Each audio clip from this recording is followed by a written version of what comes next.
Citrus growers here in the valley are facing many hurdles as harvest season begins.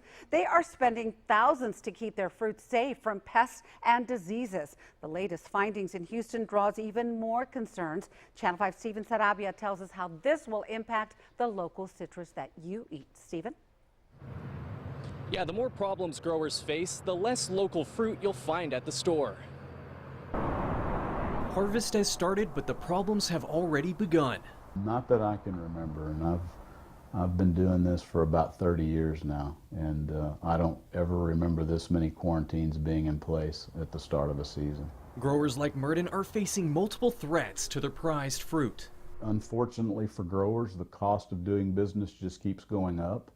Because of the pest and disease issues, you don't always see that on returns. Right now, Merton says growers spend roughly $2,000 per acre fighting pests and diseases. The latest threat looms right next door.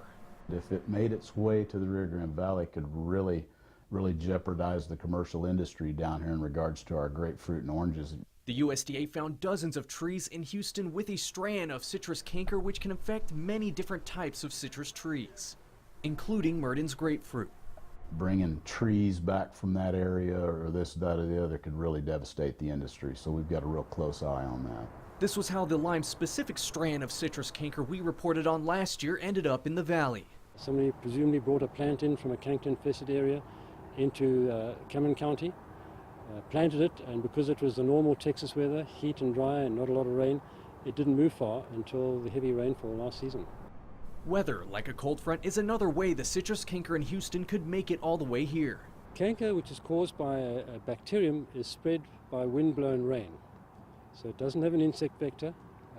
In hot, dry weather it doesn't move, but if you get a storm event moving through past an infected tree, the bacteria ooze out of the leaves and the stems where there are little brown lesions and gets moved on the droplets of rain to neighboring trees.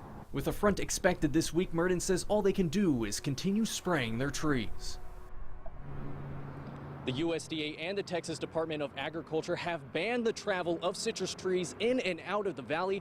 Both Merton and DeGrasse tell me that due to a lack of funding, it's not heavily enforced. Live in Weslaco, Stephen Sarabia, Channel 5 News at 6.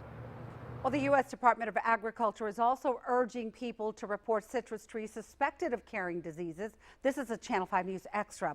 The federal agency created a website that makes it easy for anyone to report possible infected citrus trees. The website saveourcitrus.org even gives folks the option to click on pictures of infected trees if they believe that's what they're seeing. To report a tree, all you have to do is click Report It at the top of the page. You can also call 1-800-835-5832 to file